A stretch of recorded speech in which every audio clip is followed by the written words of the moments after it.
Comanche Nation community members gathered at Watchetaker Hall on Wednesday, October 23rd for a seminar on the Strong Heart Study. People aged 15 and older participated in the study, which began in 1988 with public involvement in 1989. Dr. Takir Ali is the principal investigator for the Oklahoma Strong Heart Study and a research professor in the Department of Biostatistics and Epidemiology at the University of Oklahoma Health Sciences Center. The Strong Heart Study is a cardiovascular research project examining risk factors in Native American populations. The first wave of enrollment included 4,500 participants from 3 centers: Arizona, Oklahoma, and the Dakotas. In Oklahoma alone, we enrolled 1,500 participants, American Indian participants, from the 12 tribal communities. And they had to be between the ages of 45 and 74 years of age at that time.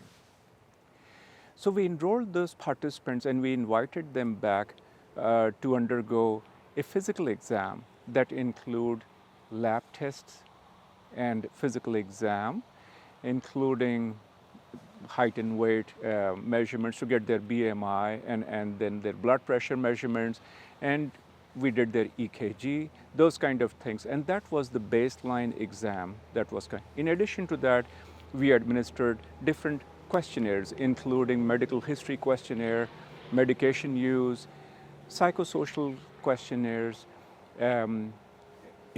questionnaires about their smoking or drinking habits. So those were part of the baseline exam. Those participants would later come back every 3 to 5 years, and then 94 families were added after phase 3, and another 3,600 people were added to the study. Ali said there was a misconception that heart diseases are not high in Native American groups. Because American Indians used to be a very active group of people.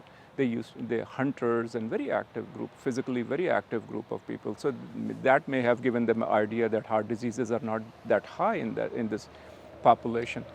However, on the contrary, when the Strong Heart Study did its research, we found out that the rates of coronary heart disease, which is the disease in which the blood vessels that supply blood to the heart muscles, they get blocked due to fat buildup.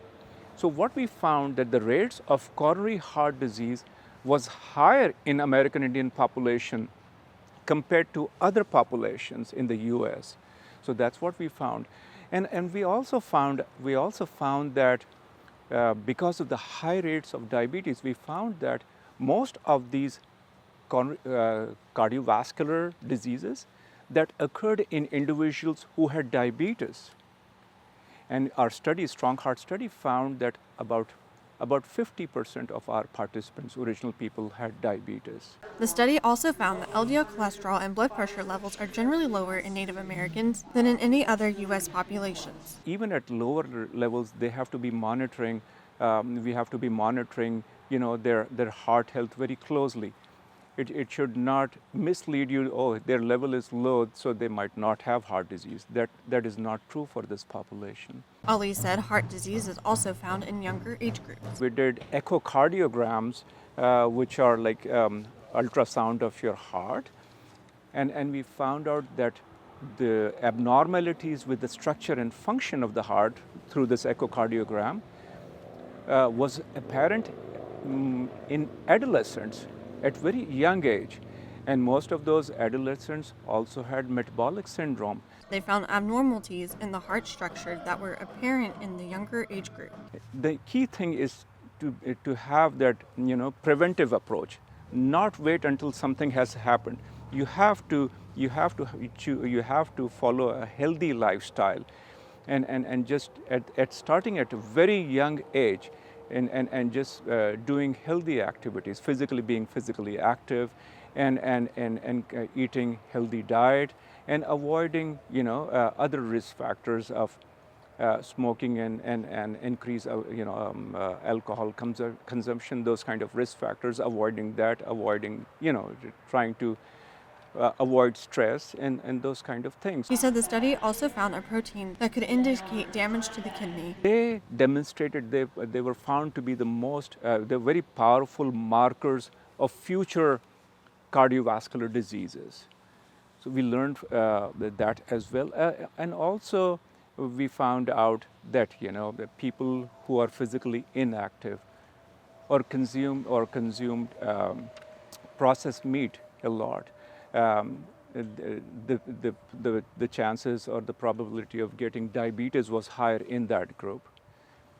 We found that depression was associated with a degree of glucose control in diabetics, meaning if they were, getting their glucose under control, there's less likelihood of developing depression. We also found we do environmental studies as well in the Strong Heart study, and we found that arsenic and other metals they contribute to the development of diabetes, heart diseases, and renal issues. He said it's important for the public to be educated on various subjects such as diet, physical activities, cancer, cardiovascular risk, liver issues, blood fat levels, and children's health. Death due to cardiovascular diseases is the leading cause of death. So it is very important for the American Indian community members to be mindful of their heart health, to be aware of that heart health, go for regular checkups, and make sure that they follow healthy behavior, like eating healthy diet, and then they exercise. And do not get misled as we talked about, that even though the bad cholesterol level may be low compared to other U.S. populations, or even their blood pressure may be on the lower side compared to other U.S. population, that should not let them mislead them to think that they're fine. They should still have their, they should have their regular follow-up with their healthcare provider, so that they not only for themselves but for their children also. It is important to keep all your health measures in optimal range. However, if someone does have heart disease, it can be controlled. Medical science has advanced that much that those diseases, most of them, can be managed very easily, and so, but you have to take care of yourself. You have to go for regular checkups, to your healthcare provider. Strong Heart Study celebrated its 35th year in the 12 tribal communities. Reporting for the Comanche Nation PIO News, Natasha Mercadante.